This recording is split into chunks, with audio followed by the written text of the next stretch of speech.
రాక్షసుడిలా ఆలోచించాలి. యెస్. నువ్వు బతకాలంటే ఈ జనరేషన్‌లో రాక్షసుడిలా ఆలోచించాల్సిందే. రాక్షసుడిలా బతకాల్సిందే. అదేంటది అందరూ మనిషిలా బతకాలి, మనిషిలా ఆలోచించాలి అని చెప్తే, మా అక్క మాత్రం ఏంటి రాక్షసుడిలా బతకమంటుంది అని అనుకుంటారు చాలామంది. ఈ వీడియోని ఎక్కడ గాని స్కిప్ చేయకు. చాలా వాల్యూ ఉన్న కంటెంట్ అన్నమాట. సో, మిస్ అవుతావు.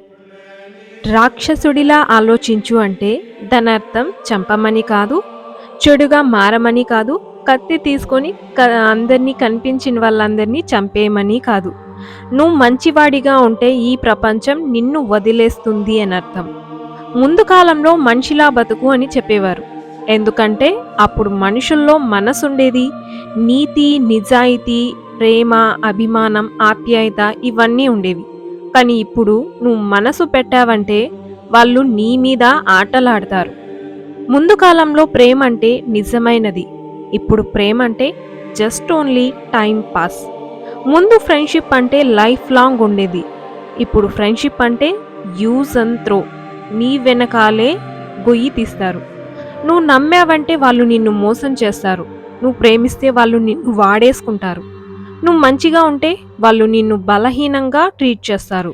ఈ ప్రపంచం ఒక సింపుల్ రూల్ మీద డిపెండ్ అయి నడుస్తుంది. Weak people get used, strong people get respected. నువ్వు ఎప్పుడైనా నోటీస్ చేసావా?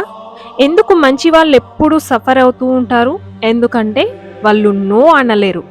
వాళ్ళు బౌండరీస్ పెట్టలేరు. వాళ్ళు సెల్ఫ్ రెస్పెక్ట్ కంటే అదర్ హ్యాపీనెస్కే వాల్యూ ఇస్తారు కాబట్టి. ఈ ప్రపంచం నీ మంచితనంకి ఏ రివార్డు ఇవ్వదు. ఏ శిల్పం మీద నీ పేరుతో అక్షరాలు చెక్కదు. నీ వీక్నెస్ని ఎక్స్‌ప్లోర్ చేస్తుంది. నువ్వు అందరినీ హ్యాపీ చేయాలనుకుంటే చివరికి నువ్వే ఎంప్టీ అయిపోతావు. ఆ రాక్షసుడి మైండ్‌సెట్ అంటే ఏంటి? రాక్షసుడిలా బతకాలి అంటే చెడ్డవాళ్ళిగా మారాలి అని కాదు. కత్తి పట్టుకోమని అర్థం కాదు. అంటే ఎమోషన్ కంట్రోల్‌లో పెట్టుకోవాలి. ఎవ్వరిని బ్లైండ్‌గా ట్రస్ట్ చేయకూడదు. అది ఎవ్వరైనా సరే. నీ లైఫ్‌కి నువ్వే ప్రయారిటీ ఇవ్వాలి. నువ్వు అందరినీ సేవ్ చేయాలనుకునే హీరో అవ్వకు. నీ లైఫ్‌ని సేవ్ చేసుకునే స్మార్ట్ ప్లేయర్ అవ్వు. రాక్షసుడి మైండ్‌సెట్ అంటే అటాచ్ అవ్వకు, డిపెండ్ అవ్వకు, ఎవ్వరితోనూ ఎక్కువ ఎక్స్‌పెక్టేషన్ పెట్టుకోకు. ఎందుకంటే ఎక్స్‌పెక్టేషన్స్ ఎక్కువైతే పెయిన్ కూడా ఎక్కువే. ఇప్పుడు లవ్ గురించి ఒక చిన్న ట్రూత్ చెప్తాను. లవ్ ఇట్ సెల్ఫ్ ప్రాబ్లం కాదు. బ్లైండ్ లవ్వే ప్రాబ్లం. నువ్వు ఎవరినైనా లవ్ చేస్తే నీ సెల్ఫ్ రెస్పెక్ట్ పోగొట్టుకుంటే అది లవ్ కాదు, అడిక్షన్. నువ్వు ఎమోషనల్గా వీక్ అయితే ఎవరైనా వచ్చి నీ లైఫ్ని కంట్రోల్ చేస్తారు.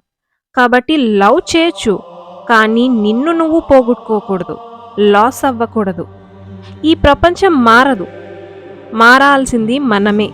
నువ్వే మారాలి. నువ్వు ఇంకా ఓల్డ్ మైండ్ సెట్తోనే ఉంటే నువ్వు స్ట్రగుల్ అవుతావు. కాబట్టి స్ట్రాంగ్గా మారు, స్మార్ట్ అవ్వు, సైలెంట్గా గ్రో అవ్వు. రాక్షసుడిలా ఆలోచించు. అంటే మనసు లేకుండా బతకమని కాదు, మనసు కంట్రోల్లో పెట్టుకొని బతకమని అర్థం. చివరిగా ఒక్క మాట, నీ లైఫ్ని ప్రొటెక్ట్ చేయలేకపోతే ఎవ్వరూ వచ్చి ప్రొటెక్ట్ చేయరు. ఇదే నిజం. నువ్వు ఒక విషయం గుర్తుపెట్టుకో. ఈ ప్రపంచంలో ఎవ్వరూ నీకోసం ఆగరు, ఎవ్వరూ నీకోసం రారు. నువ్వు పడిపోతే చూసి లేపే వాళ్ళకన్నా నువ్వు పడిపోతే చూసి నవ్వే వాళ్ళే ఎక్కువ. నిజమా కాదా? నిజమైతే కింద కామెంట్ సెక్షన్లో నాతో షేర్ చేయి, ఇట్స్ ట్రూ అని. ఇది సాడ్ ట్రూత్ కాదు, ఇదే రియాలిటీ. నువ్వు ఎంత మంచివాడైనా సరే నువ్వు స్ట్రాంగ్ కాకపోతే ఈ ప్రపంచం నిన్ను ఇగ్నోర్ చేస్తుంది. రెస్పెక్ట్ అనేది గుడ్నెస్కి కాదు, పవర్కి వస్తుంది. కాబట్టి ఈ రోజు నుంచే చేంజ్ అవ్వాలి అనుకో. ఎవరిని ఇంప్రెస్ చేయొద్దు, ఎవరిని చేజ్ చేయొద్దు, ఎవరికి ఎక్స్ప్లెనేషన్ చేయొద్దు. నీ గోల్స్ మీద మాత్రమే ఫోకస్ పెట్టు. నీ లైఫ్ మీద మాత్రమే కంట్రోల్ తీసుకో. సైలెంట్గా పనిచేయి. రిజల్ట్తో ఆన్సర్ ఇవ్వు ప్రతి ఒక్కరికి. నువ్వు మారావంటే నీ లైఫ్ కూడా మారుతుంది. ఎమోషన్ అనేది ఒక పవర్, కానీ కంట్రోల్లో ఉంటేనే అది పవర్ అవుతుంది. యాంగర్ అన్కంట్రోల్డ్ అయితే డిస్ట్రాయ్ చేస్తుంది మనల్ని. అదే కంట్రోల్లో ఉంటే బిల్డ్ చేస్తుంది మనల్ని. లవ్ అన్కంట్రోల్డ్ అయితే బ్రేక్ చేస్తుంది. కంట్రోల్డ్ అయితే స్ట్రెంగ్త్ అవుతుంది. కాబట్టి ఎమోషన్‌ని ఫీల్ అవ్వు. స్లావ్ అవ్వకు. ఈ ప్రపంచం నీకు 2 ఆప్షన్స్ ఇస్తుంది. ఒకటి నువ్వు గేమ్ ఆడాలి. లేకపోతే నువ్వు గేమ్ అవ్వాలి. నువ్వు డిసైడ్ చేసుకో ఈరోజు. ప్లేయర్ అవ్వాలా? లేక పాన్ అవ్వాలా అని. ఈ రోజు నుండి రాక్షసుడిలా ఆలోచించు. అంటే దానర్థం మనుషులందరినీ నాశనం చేయమని కాదు. కత్తి తీసుకొని పొడిచేయమని కాదు. నీ బలహీనతల్ని నాశనం చేయి. నీకీ మైండ్ సెట్ కనెక్ట్ అయితే కామెంట్‌లో రాక్షసుడు అని కామెంట్ చేయి. ఈ వీడియో నీకు నచ్చినట్టయితే లైక్ చేయి, షేర్ చేయి. తప్పకుండా మన ఛానల్‌ని సబ్స్క్రైబ్ చేసుకో. నీ ఒపీనియన్ నాతో కామెంట్ ద్వారా షేర్ చేసుకో.